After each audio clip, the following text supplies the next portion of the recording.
బ్రహ్మ ముహూర్తంలో నిద్ర లేవటం వలన కలిగే ప్రయోజనాలేంటో ఈ వీడియోలో తెలుసుకుందాం. హిందూ మత విశ్వాసాల ప్రకారం బ్రహ్మ ముహూర్తం అంటే ఏంటి?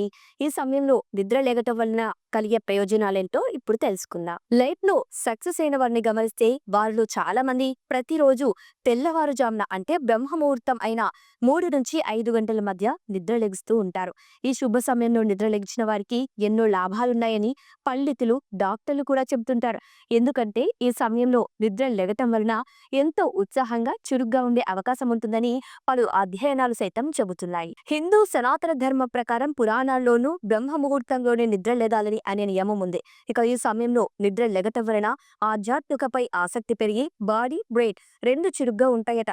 ఈ సందర్భంగా బ్రహ్మ ముహూర్తంలో నిద్ర లెగిస్తే ఇంకా ఏ ఏ ప్రయోజనాలు కలుగునున్నాయో ఆసక్తికరమైన విషయాలను ఇప్పుడు తెలుసుకుందాం. ఆధ్యాత్మిక సాధనకు హిందూ పురాణాల ప్రకారం బ్రహ్మ ముహూర్తం అంటే తెల్లవారుజామున 3 గంటల నుంచి 5 గంటల మధ్య వాతావరణం చాలా ప్రశాంతంగా ఉంటుంది.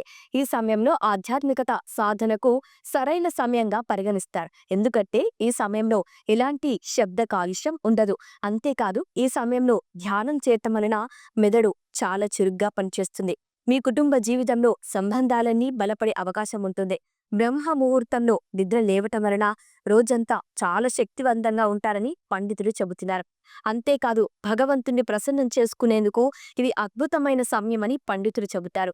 ఇక ఈ సమయంలో దేవుణ్ణి ఆరాధన చేయటం వలన ఖచ్చితమైన శుభ ఫలితాలొస్తాయని చాలా మంది నమ్ముతారు. అయితే ఇలా ప్రతిరోజు ఉదయాన్నే చేయటం వలన మీ మనసు చాలా ప్రశాంతంగా ఉంటుంది. మీరు కొత్త కొత్త ఆలోచనలు చేస్తారు. ప్రతి విషయాన్ని విభిన్నంగా, క్రియేటివిటీగా చూస్తారు. బ్రహ్మ ముహూర్తంలో నిద్రలేచి స్నానం చేసి భగవంతుని ఆరాధించటం వలన భావోద్వేగాలన్నీ నియంత్రణలో ఉంటాయి. ఈ సమయంలో ప్రారంభించే పనులు భావోద్వేగాలను ఖచ్చితంగా బ్యాలెన్స్ చేస్తాయి. ఇక ఈ సమయంలో చేసే వ్యాయామం వలన మీ లైఫ్ టైం మెరుగుపడుతుంది. అంతేకాదు మీరు చాలా ఆరోగ్యంగా కూడా ఉంటారు. ఆయుర్వేద శాస్త్రం ప్రకారం ఈ సమయంలో బాడీ డీటాక్సిఫికేషన్కు చాలా చురుగ్గా ఉంటాయి. ఈ టైంలో బాడీలోని మలినాలను, వ్యర్థాల్ని త్వరగా బయటకు వెళ్ళిపోయి జీర్ణక్రియ కూడా మెరుగ్గా పనిచేస్తుంది. అలాగే ఉదయాన్నే గోరువెచ్చని నీరు తాగటం వలన డీటాక్సిఫై అవుతుంది. ఇక బ్రహ్మ ముహూర్తంలో నిద్ర లేవటాన్ని క్రమశిక్షణగా అలవర్చుకోవాలి. ఇలా చేయటం వలన మీకు స్వీయ నియంత్రణ కూడా అలవాటు పడుతుంది. ఇక ఈ సమయంలో మీ జీవితంలో ఎదురయ్యే సమస్యలన్నింటినీ చాలా ధైర్యంగా, సానుకూల ఆలోచన ధోరణితో పరిష్కార మార్గాలను కూడా కనుగొంటారు. అలాగే యోగా, సూర్య నమస్కారాలు కూడా చేయాలి. వీటితో పాటు భగవంతుని ఆరాధించే సమయంలో మంత్రాలను కూడా జపించాలి. ఓం నమః శివాయ, గాయత్రి మంత్రాలను జపించటం వలన ఆరోగ్యం మెరుగవుతుందని పండితులు చెబుతున్నారు.